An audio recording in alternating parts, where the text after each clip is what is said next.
Murió José Pepe Mújica, el gran Pepe Mújica, quizá el más íntegro de todos los políticos de su tiempo, un referente de decencia, un referente de congruencia y de consistencia. Tan lejos de Dios y tan cerca de Estados Unidos, dijo Porfirio hace muchos años, que era la tragedia de México. Ese pueblo maravilloso, asilo de todos los perseguidos del mundo, que a pesar de sus pesares pudo recibir 1 millón de migrantes en un año sin quejarse, y ha forjado como ha podido su cultura, vio pisoteado la mitad de su territorio y ha tenido una historia de padecimiento y está en uno de los trances más peligrosos de su historia, golpeado por la droga, porque es el camino natural de la droga hacia el gran mercado norteamericano. Y se gasta, se va. Y el quid de la cuestión triunfar en la vida es volver a empezar cada vez que uno cae. Y que si hay bronca, que la transformen en esperanza y que luchen por el amor, que no se dejen engatusar por el odio. Y si los llega a atrapar la droga, no se queden solos. Nadie se salva solo. Es hermoso tener una causa para vivir. Yo sé que hay mucha gente que no se hace esta pregunta. ¿Tiene un sentido la vida? Probable que los otros animales que nos acompañan en la fiesta de la vida de haber nacido no se hagan esa pregunta. La naturaleza nos colocó la conciencia para hacernos preguntas dramáticas que no tienen respuesta fácil. Me quiero despedir de mis compañeros y de mis compatriotas. Lo que pido es que me dejen tranquilo, que no me acosen con entrevistas al pedo, ni nada más. Se terminó mi ciclo hace rato. Sinceramente me estoy muriendo. Y el guerrero tiene derecho a su descanso. La grandeza de un hombre, de un político, la grandeza y la claridad siempre de sus palabras. Murió a los 89 años José Mújica, quien fuera presidente del Uruguay. Amelia Troisi, Amelia, muy buenas tardes, ¿cómo estás?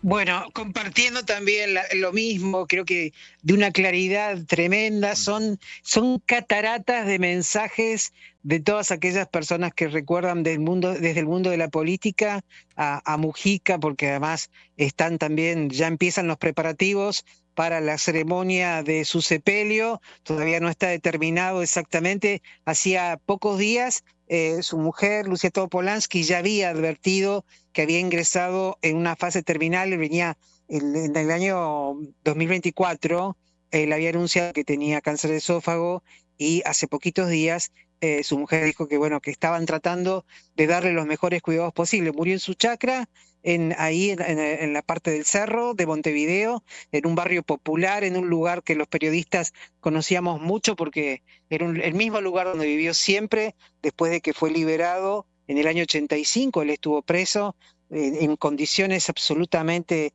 inhumanas desde el año 1972, cuando empezó allí. Fue un preso político, que él formaba parte del movimiento de Tupamaros. Son muchas las respuestas que da, es lo que escuchábamos que ustedes mostraban recién, son muchas las respuestas que da en muchos sentidos. Es un hombre que con sus vecinos, con los países vecinos de Uruguay, siempre se mostró componedor desde su bonomía, y hay algo que siempre llamó la atención, no solamente cuando fue candidato, sino cuando fue presidente, que era la proyección que veía en su propia política hacia mantener una política que defendiera y respetara derechos humanos y que fuese muy democrática, y al mismo tiempo un crecimiento económico hacia mirar y observar cuáles eran los mercados en los cuales los productos de Uruguay podían llegar a crecer. Él fue un gran impulsor de mucha tecnología que tenía que ver con, por ejemplo, la instalación de todos sistemas eólicos para que un país tan pequeño como Uruguay pudiera tener mejor condiciones de energía. El mundo más que lo llora, te diría que el mundo lo va a pensar. Y sobre todo, todo lo que hace al arco sudamericano, pese a integrar y estar en una línea de izquierda y a veces opositora a otros gobiernos de la misma región, siempre se lo ha visto con mucho respeto. Es un hombre que se hizo respetar justamente por todas estas condiciones que tuvo. Sin duda, un faro, decíamos, un referente de decencia, de congruencia, de consistencia que deja pues deja la vara muy alta para otros políticos actuales, políticos que van de salida, políticos nacientes, Sí, por el grado de decencia, de integridad que siempre tuvo sí. Amelia. Y mira, los periodistas conocimos mucho Ujú. su casa, un lugar, una chacra, pero muy pequeñita, y que cada vez que íbamos se le decíamos, o bueno, si está bien, necesita algo, él nunca necesitaba nada. Junto con Lucía Topolansky, inclusive, otra cosa, hacía donaciones.